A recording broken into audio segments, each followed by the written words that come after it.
The fight for the Supreme Court now has a face and a name. On Saturday, President Trump nominated Judge Amy Coney Barrett for a lifetime seat on the nation's highest court. What would we have in a Trump court? Who knows? If confirmed, 48-year-old Amy Coney Barrett, she'd be the youngest member of the Supreme Court, and with a lifetime appointment, she could serve for decades. President Trump, already familiar with her record, pushed for her placement on the Seventh Circuit Court of Appeals in Chicago back in 2017.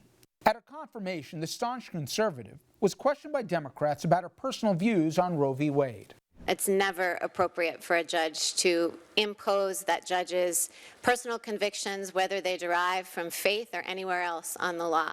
The New Orleans native is a devout Catholic and a mother to 7 children, attending Notre Dame Law School and graduating first in class. A former clerk for the late Supreme Court Justice Antonin Scalia. Barrett has been a staunch supporter of gun rights, and her stance on key issues like abortion are set to highlight a contentious confirmation process. In 2003, she suggested a key Supreme Court decision upholding Roe v. Wade and the right to abortion was wrongly decided. And Republicans are not taking their time rushing the nomination through the Senate, but even if all goes well, the Senate's final vote will come just days before the election. Senate Judiciary Chairman Lindsey Graham says he wants hearings to start on Monday, October 12th, with opening statements. 2 days of questions would follow, only 2 days, and Republicans ready for a committee vote that same week, though Democrats, they can delay it a week if they choose. Now, the full Senate could get the nomination as early as October 26th, which means a full confirmation vote could come by October 28th or 29th. That just 6 and a few days from the election here, respectively. Now, Barrett is very conservative, perhaps even more so than Antonin Scalia was. In 2016, Barrett was interviewed about the court vacancy left by Scalia's death. She had some concerns about doing so in an election year, but was more worried about the impact a new justice would have on the court's balance. A tilt her own nomination would certainly accelerate. Kennedy is a moderate Republican, and he replaced a moderate Republican, Powell. We're talking about Justice Scalia, the staunchest conservative on the court, and we're talking about him being replaced by someone who could dramatically flip the balance of power on the court. It's not a lateral move. As for how Barrett's nomination being received, it's split along ideological lines, as you'd expect, but there's also growing focus on religion and Barrett's nomination. Christian women, they're celebrating, as Barrett, who says she leans on her Catholic background, has become something of a role model, especially her focus balancing the law, family, including, as mentioned before, the 7 children.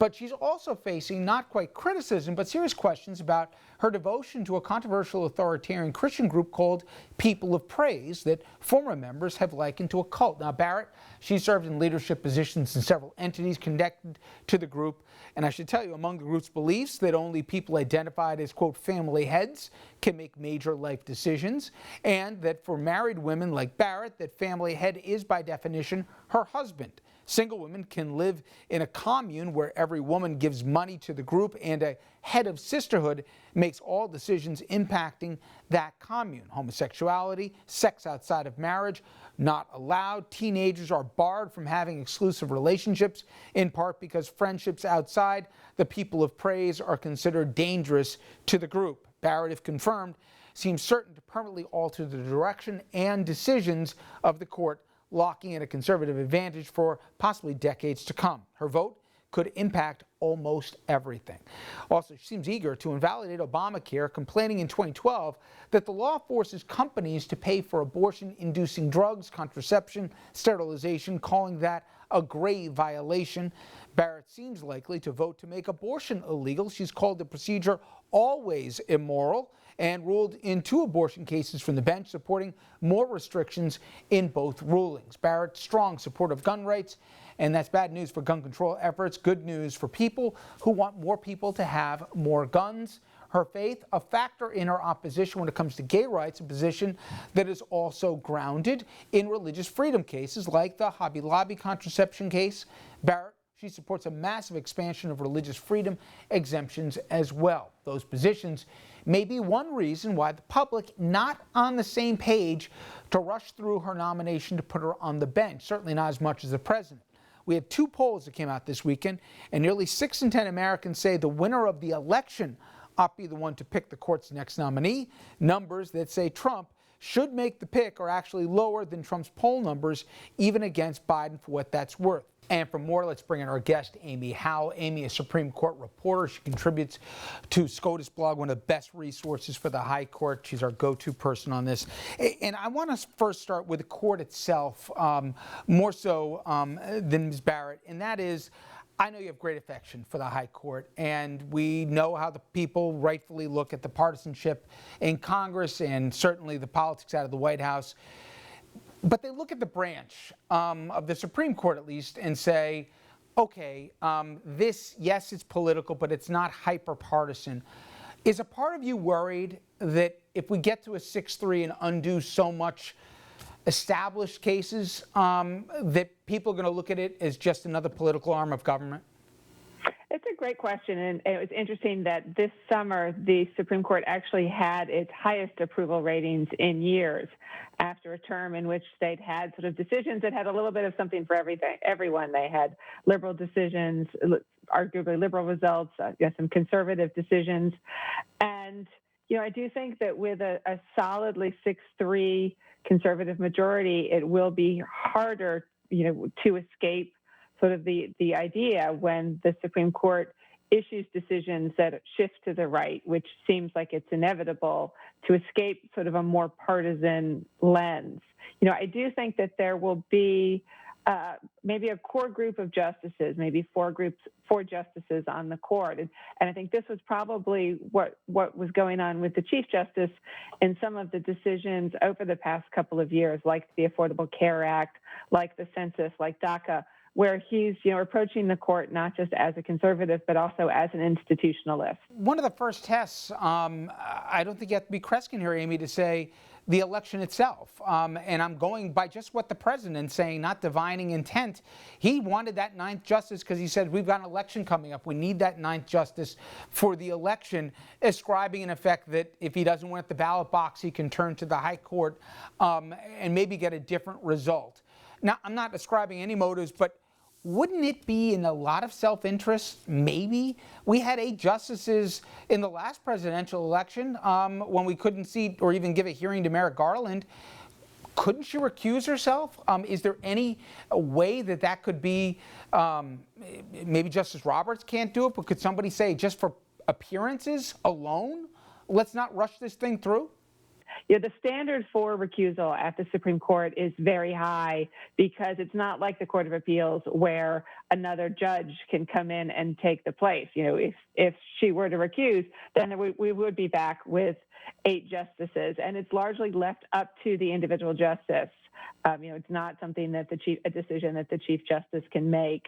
So, I think it's extremely unlikely that Judge Barrett, if she were to be confirmed, I think it would also depend on the context of the president's comments, whether he was talking in the abstract or talking about a particular case. And he's not talking about a particular case. There were discussions about whether or not Justice Kavanaugh and Justice Gorsuch should recuse from various cases in which the president was involved. But I don't think it's an idea that's going to get a lot of traction.